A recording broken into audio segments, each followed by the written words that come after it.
Bismillahirrahmanirrahim. Assalamualaikum warahmatullahi wabarakatuh. Perkenalkan, nama saya Nur Azizah, NIM 351211056 dari kelas 1C Prodi D3 Administrasi Bisnis. Jadi di sini saya akan mempresentasikan video dalam mata pelajaran etika dan hukum bisnis mengenai materi fraud dalam manajemen perusahaan. Adapun yang akan kita bahas ialah bab pertama pengertian fraud, bab kedua hubungan antara etika bisnis dan fraud, bab ketiga bentuk-bentuk fraud, bab keempat fraud pada bagian produksi, bab kelima fraud pada bagian pemasaran, bab keenam fraud pada bagian keuangan, bab ketujuh fraud pada bagian sumber daya manusia, bab kedelapan pencegahan terjadinya risiko fraud. Bab pertama pengertian fraud. Fraud merupakan suatu tindakan yang dilakukan secara disengaja dan dilakukan untuk tujuan pribadi atau tujuan kelompok, di mana tindakan yang sengaja tersebut akan menyebabkan kerugian bagi pihak tertentu ataupun institusi tertentu. Bab kedua ialah hubungan antara etika bisnis dan fraud. Hubungan etika bisnis dan fraud ada hubungan yang erat antara keduanya. Segala sesuatu tindakan yang bersifat fraud bisa dikategorikan sebagai pelanggaran etika. Dari definisi ini, kita dapat pahami bahwa fraud merupakan bentuk tindakan kejahatan yang bersifat disengaja, baik dilakukan secara langsung maupun tidak. Dan tentu saja semua perbuatan fraud memiliki sanksi-sanksi tertentu sesuai dengan perbuatan yang dilakukan. Yang kemudian bab ketiga, bentuk-bentuk fraud. Yang pertama, penggelapan aset. Penyalahgunaan aset atau harta perusahaan merupakan tindakan ilegal yang sering juga disebut sebagai penggelapan aset atau pencurian aset. Contohnya penggelapan kas perusahaan, penggunaan fasilitas untuk kepentingan pribadi, pengeluaran biaya perusahaan secara curang. Kemudian penipuan keuangan, salah sagi atau pengabaian jumlah dan pengungkapan yang disengaja dengan maksud menipu para pemakai laporan keuangan. Kecurangan laporan keuangan dilakukan oleh siapa saja, level apapun dan siapapun yang memiliki kesempatan. Pemalsuan, pengubahan atau manipulasi catatan keuangan financial record, dokumen pendukung atau transaksi bisnis.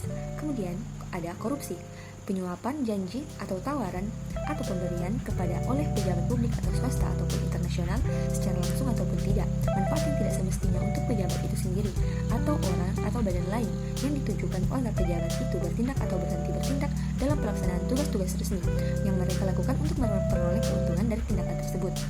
Kemudian, ada beberapa hal yang menyebabkan manusia melakukan fraud atau kecurangan. Ialah di antaranya yang pertama ada tekanan. Adanya tekanan dari berbagai pihak, entah itu dari tekanan dari atasan, lingkungan, atau yang lainnya, biasanya diikuti dengan ancaman yang membuat orang mau tidak mau harus melakukannya. Kemudian ialah ada kesempatan. Adanya kesempatan atau celah terkadang membuat seseorang melakukan kecurangan karena tergiur akan hal yang akan didapatkan dari kecurangan tersebut. Kemudian ada karakter seseorang.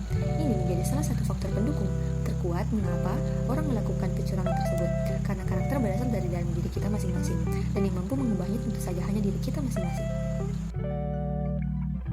Kemudian pada bab keempat ialah fraud pada bagian produksi. Dalam kasus ini, perusahaan Marsono memproduksi beras dengan menuliskan label premium quality, namun berdasarkan uji laboratorium diperoleh hasil bahwa beras tersebut memiliki mutu yang kelima. Hal ini sangatlah merugikan bagi masyarakat sebagai konsumen. Selain itu, para pedagang beras yang memesan beras dengan merek privat yang juga dirugikan. Beras tersebut ternyata memiliki mutu yang lebih rendah dari perjanjian yang sudah disepakati. Kemudian bab kelima, fraud pada bagian pemasaran. Ini terjadi dalam beberapa bentuk yang secara umum seperti mengubah biaya advertising dengan harga yang berbeda dari harga yang berlaku umum dengan alasan-alasan tertentu, membuat event atau ajang promosi dengan mengundang selebritis secara berlebihan, sehingga terkesan lebih pada keinginan mempopulerkan diri dari manajer marketing tersebut, bukan pada usaha untuk menaikkan angka penjualan produk.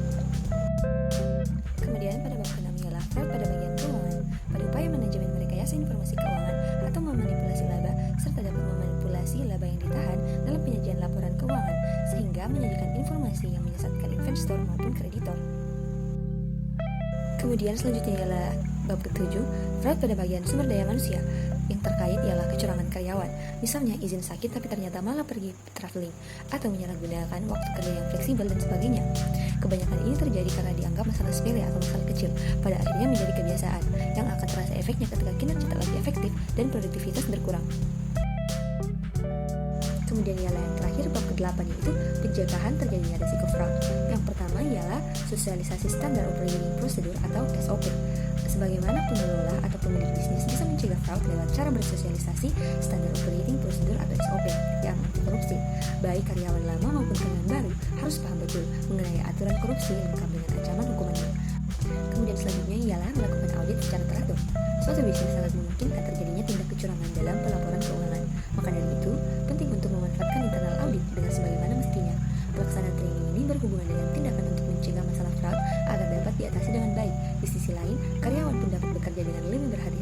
jujur. Kemudian yang terakhir ialah memperbaiki kultur perusahaan. Kekurangpahaman karyawan dalam memahami visi dan misi suatu perusahaan merupakan menjadi salah satu faktor terjadinya fraud. Bahkan mungkin saja pengaruh kultur tertentu dari luar kantor menjadi salah satu akibatnya. Untuk mengatasi hal ini, transfer visi dan misi dari atasan harus langsung dengan benar, sehingga para karyawan bisa mendapatkan nilai yang dituju secara bersama-sama.